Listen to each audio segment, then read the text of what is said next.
It's day 9 in Paris with the French capital and Roland-Garros looking as fabulous as ever in the early evening sunshine. Look at that clear blue sky. Hello and welcome to Night and Day at Roland-Garros. Now, we're not far off from completing the quarter-final lineup.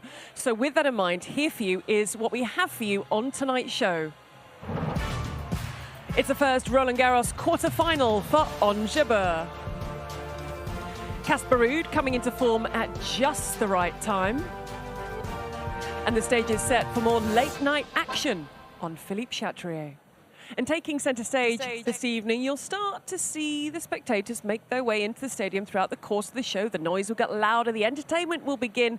But a while ago, the players arrived. And for Sasha Zverev, this is his, would you believe, his third night session. As he's been doing, he arrives on his own in the car. The team arrives separately. He is the 22nd seed, had that horrible accident here with his ankle when he tore those ligaments in the semi-final against Nadal last year. So it's been very emotional for him to be back here. So third night session for Zverev, two-time semi-finalist. So in he went at 4 o'clock this afternoon.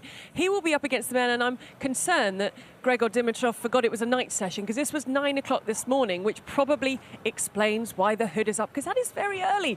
But he was on site, he was preparing, and what we'll do over the course of the show is show you how the players have been preparing ahead of bringing them out for you at the very end of tonight's episode of Night and Day at Roland-Garros. Now, we have live action for you. We thought we would have live action for you, but we thought it would be the fourth of the 4 matches. It's actually the third, because we have had 8 hours of tennis split between 2 matches, which means Iga Swiatek and Lesia Tsurenko only went out on court about 15 minutes ago. You can see the perfect start for Swiatek, who double-bageled Wang in her previous round, her 13th and 14th 6-love sets of the season. And she's got the head-to-head against Tsurenko, who is 0-8 against reigning world #1. So we will keep an eye on that for you throughout the course of the show.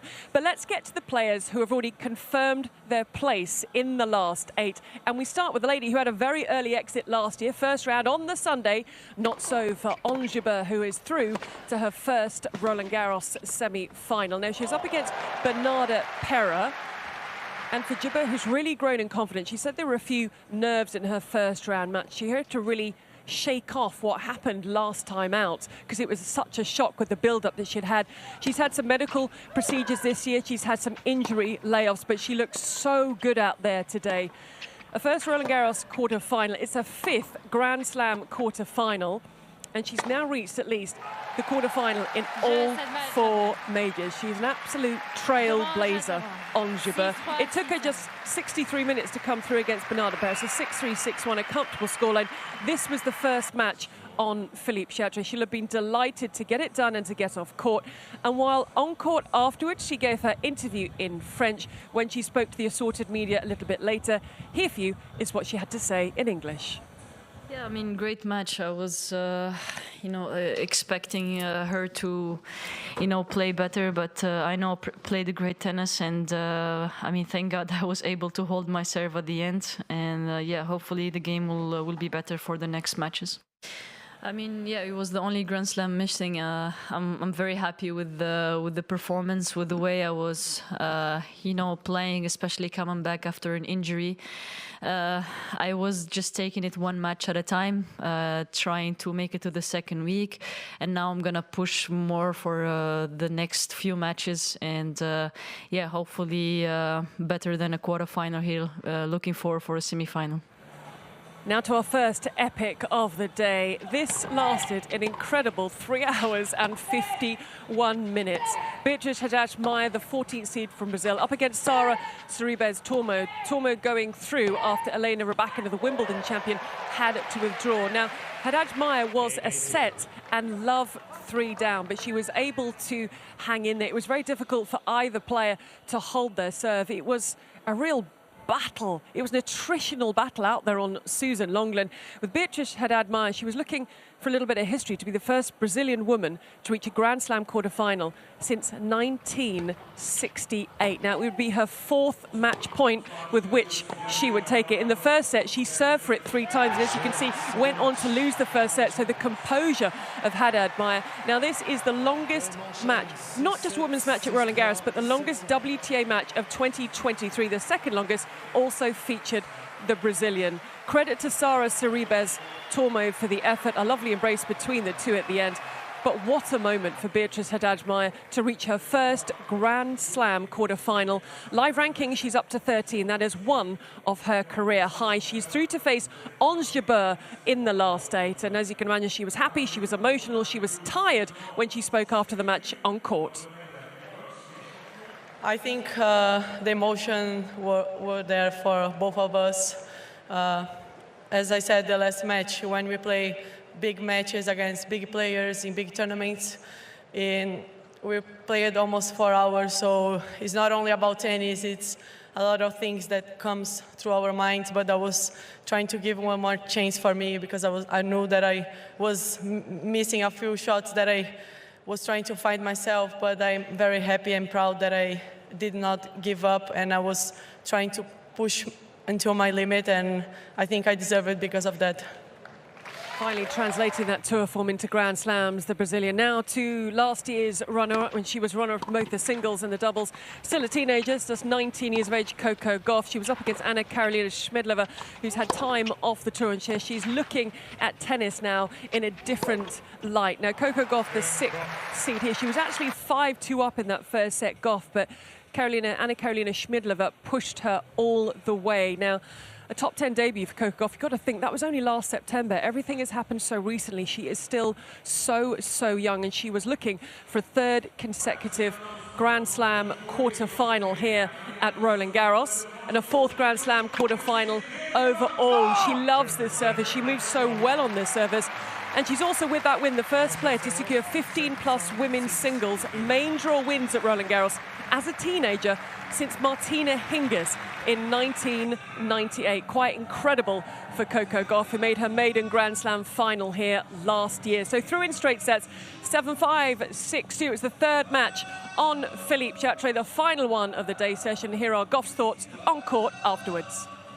I haven't played on this court all tournament, so I didn't expect it to be so windy, and I don't really remember it being like as windy as last year. I've been playing on Susan Longland, and I think the way the almost roof is covers some of the wind. But I live in Florida, so I can't really use that as an excuse because it's pretty windy where I live.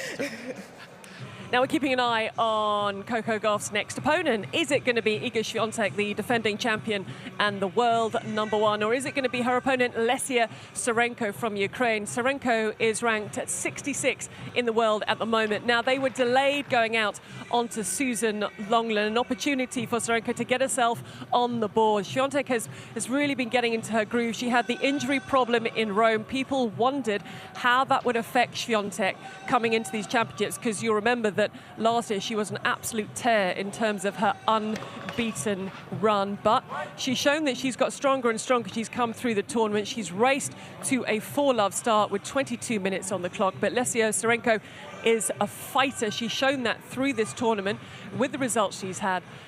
And they're yet to drop a set, both of these players. It's going to happen to one of them very shortly. But Lesia Tsurenko here just looking to get herself on the board, and she does.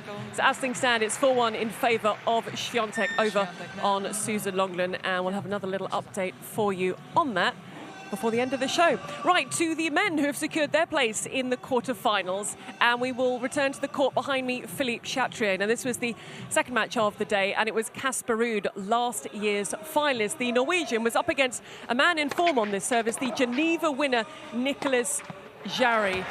Now, Jarry was looking for his first Grand Slam quarterfinal, and Casper Ruud hasn't really shown the form of last year at the beginning of this year, but it does feel like he's coming into form at just the right time. He was looking for his 15th win on the clay this year and looking to reach consecutive Roland-Garros quarterfinals. He had to come back from 1-4 down in the second. He was 2-4 down in the third set, but it really does feel that Casper Ruud is coming into form at just the right time. So watch out, everyone else. It was 3 hours and 20 minutes. It was straight sets on Philippe Chatrier. You could see the smile, and I think also the relief, because Nicolas Jarry has caused people a lot of problems throughout this tournament so far. But Ruud, working well, starting to peak, knows what it's like to be in a Roland-Garros final, and he is back in the quarterfinals and had this to say post-match on court. great for me. You know, 3 very, very tough sets, 3 hours and 20 minutes. So if we played 5 sets, I don't know how long this would be. But yeah, I think today I can thank my team for pushing me every day in practice, because not every day is as fun as other days. But I do the work, and I felt physically fine, physically good. I was ready for more if we had to play for more. So this is a win for not just me, but for my team as well. I think we have done a great work the last couple of years. So I'm happy to be back in the quarterfinals. Now, this was a quarterfinal that was penciled in when the draw came out. It's a repeat of the quarterfinal from last year that everyone wanted to see. But for so long, it went this way and that between Holger Rune in the 6th seed and the 23rd seed Francisco Cerundolo. And Cerundolo had defeated Fritz in the 3rd round, and he's 5-2 against top 10 players on the clay. So he had a lot of form. This is his favorite surface. It went the distance, 2 minutes shy of 4 hours, completing our 8 hours through 2 matches. And Holger Rune, just 20 years of age, you have to admire his composure and how he was able to turn this around, looking like Ruud for consecutive Roland-Garros quarterfinals. And as you're about to see, that's exactly what would happen for Holger Rune. Delight, exhaustion, relief. He won Munich on the clay, runner-up Monte Carlo and Rome, a smile on his face. A great tournament for Cerundolo, whose live rankings means he has cracked the world's top 20. But for Holger Rune, the journey here at Roland-Garros this year will continue. He's going to face Ruud in the quarterfinals. It's a match we all want to see. We are now going to see it, because in 4 hours he came through and had this to say when he spoke to Alex Corretja on court after the match.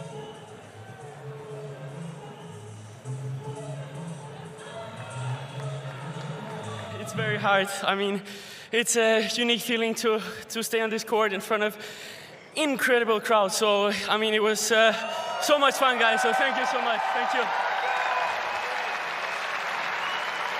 Yeah, I mean, I had a heartbreaking loss in Australia, where I had this situation where I could serve for the match and lost, and ended up in a match tiebreak like this. So actually, I told myself, you know, when we started the match tiebreak, just to relax and play tennis and enjoy, because, you know, moments like this stay with you forever. No matter how you win or you lose, you just go and enjoy and try to play your best. So I enjoyed every moment.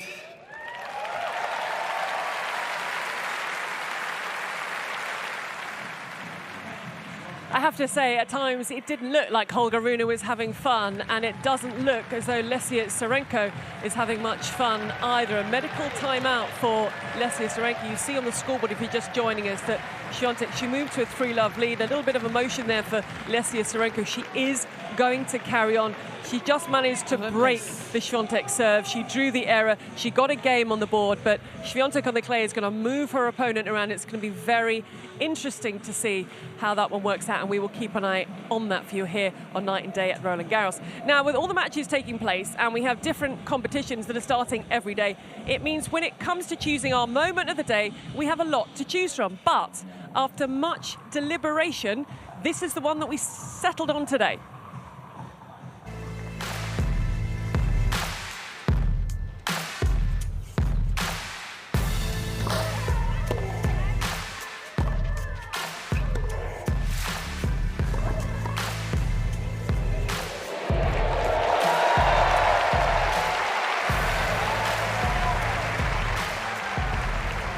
Guns.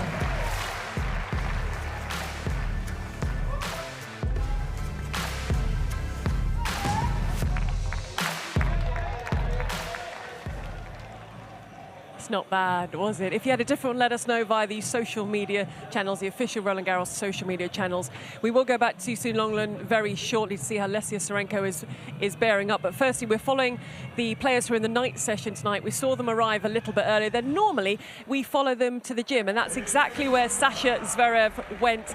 That was about an hour, about 5 o'clock. There's Hugo Gravel, his physio just coming through there. The bands, the stretching, it's so important to get the body ready to go out there and play. So this was at around 5 o'clock this evening. For Gregor Dimitrov, he did things slightly differently, and that could be because he arrived at 9 o'clock this morning. So he was out on court 2 at 10 o'clock this morning, and that was just going through some sort of light hitting, moving the body around. very early sunshine, getting here before the crowds came in and just loosening up the body and getting a feel for the ball ahead of the night session. But he did practice later, and we are going to show you that a little bit later.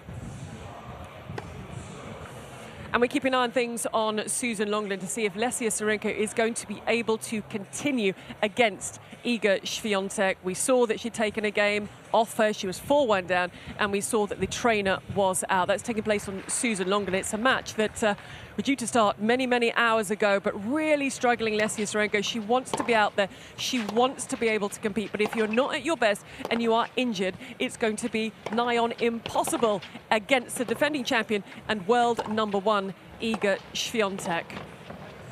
It's good work, though, around the court from Lesia Tsurenko, but finding the gap with Świątek and into the tram line, just had to get out the way. So, again, she's still there, but 2 points away now from 5-1 in that first set. We shall see if there are any decisions made by Lesia Tsurenko at the end of that first set. Now it's time to find out from the players who we spoke to at the beginning of tournament, have they or have they not in Never Have I Ever? Well, oh, sorry. I have...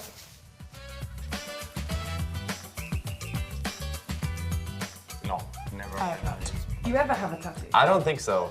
Tattoo is not my thing. I have couples. Would you have more? No. Caroline Garcia said she's thinking about getting a tattoo. What, she's gonna tattoo a bee or something? Especially here, actually. When I went to Jambois and I saw Rafa practicing, I was totally starstruck. Does Macron count? Yeah. So yeah, I have.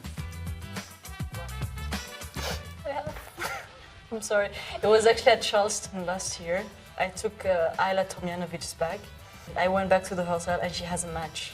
But I made it back on time and gave her bag, and she was at the same part of the draw as me. Sorry, Ayla. Lots of sorries. I did not do it on purpose. Or maybe I did, I don't know. It's quite a lot of lost bags. I didn't think there'd be quite so many, and not just losing them at the airport, but actually picking up the wrong bag and taking it home.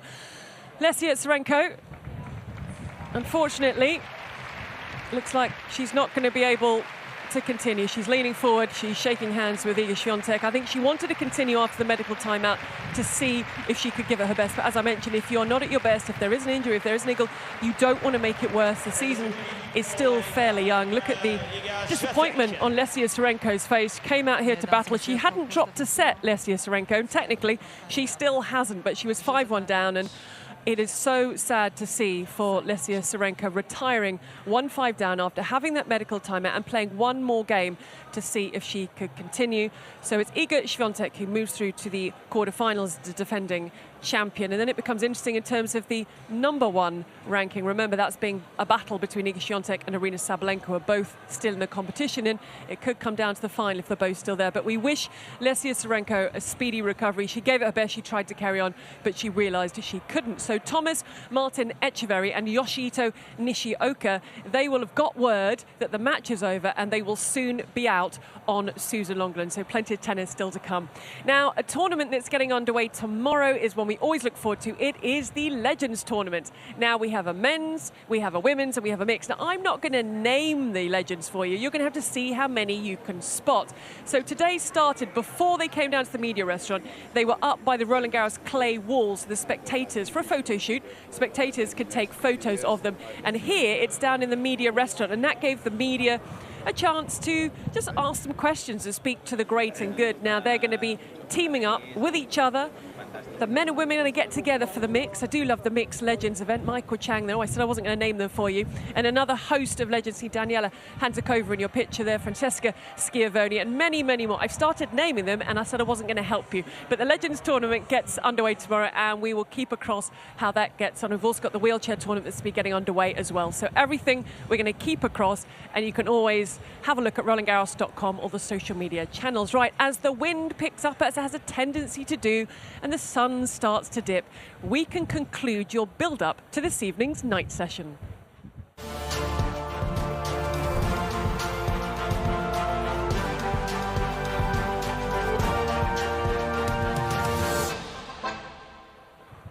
It is the first first meeting, just getting the wind out of my mouth there, it's the first meeting at a Grand Slam between Sasha Zverev and Grigor Dimitrov. We've got the 22nd seed in Sasha Zverev in his third night session.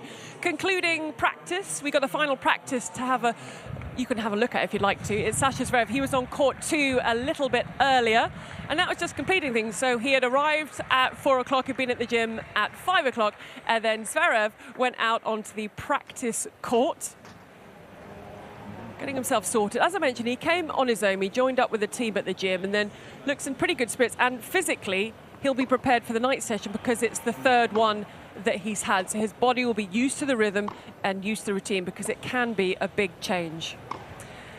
The man he's facing, now, he'd already had a practice on court. He was on court, so this is court 2, and court 2 earlier was Grigor Dimitrov. So he decided to come out on Philippe Chatrier at 6:30. You can see Danny Valverde alongside him, and that's just to get a little feel for the court, a little feel for the conditions. They do change in the evening, gets a bit cooler. As we've seen, the wind picks up a little bit. So they are the final practice sessions for both the players that you're going to be seeing very shortly. So I've mentioned they met a few times before, but they're going to be breaking ground when it comes to Grand Slams.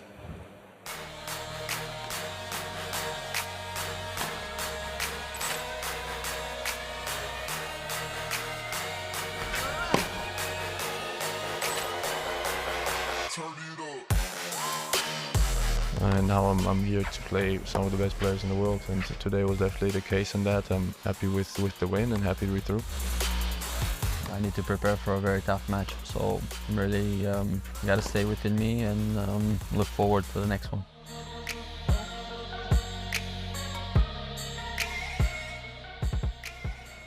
Oh, it's a beautiful view. The roof is off, the sun is shining, and we've got your order of play. Quarter-final day tomorrow. The 4 matches are on Philippe Chatrier. It's 11 o'clock start. Karolina Mukova against Anastasia Pavlyuchenkova. Pavlyuchenkova leads 2-1. It's a first meeting since 2020 between Elina Svitolina and Arina Sabalenka. Djokovic 8-1, the head-to-head against Karen Khachanov. Then under the lights, it's a 5th meeting between Carlos Alcaraz and Stefanos Tsitsipas, but Alcaraz has won all 4, most recently the final on the clay in Barcelona this year. But we are looking forward to it. It's going to be a mouth-watering matchup.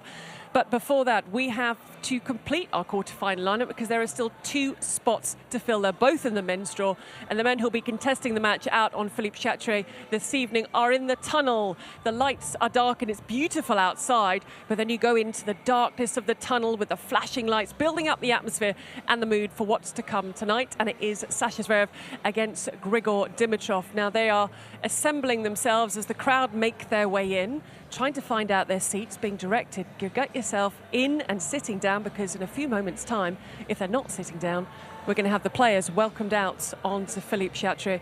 It is a wonderful evening to watch tennis, very lucky people who are in attendance this evening. And we're expecting a bit of a cracker between these two there, the head-to-head, although edged in Sasha Zverev's favour. The great and good are here, disguising themselves in sunglasses, and there's the aerial view of Philippe Chatrier. Don't forget, you can follow it. Radio Roland-Garros, ball-by-ball commentary coming your way. They'll be building up to it right now, and you can keep an eye on the social media channels as the match progresses. And don't forget to join us tomorrow when we will return as quarter-final day gets underway here at Roland-Garros. But until next time, take care. Enjoy the rest of your day. Bye for now.